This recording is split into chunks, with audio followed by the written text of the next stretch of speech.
Siya guys, nakuha na natin yung ice. Ito siya. Ito ay ano to siya guys, yung pakapin pa sa binili naming yung water dispenser na lagayan ng tubig para pangbaon sa anak ko. Ito may ano talaga siya, parang nilagay lang to sa freezer. Ito para ilagay ito sa tubig para remain malamig pa rin yung inumin mo ko. Ito ay hindi na ginagamit ng anak ko kasi mayroon siyang aqua flash. Ito ay ginagamit ko, nilagay ko din sa freezer. Ito ay pang massage ko sa mukha. Yan guys, oh. Yan.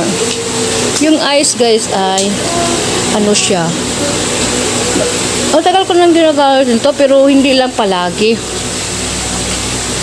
Yung pag maligo kasi diba mayroong magdadala ng ice kasi pang ano sa pwede. Hingi ako, inano ko sa mukha ko to. Ito parang inano ko na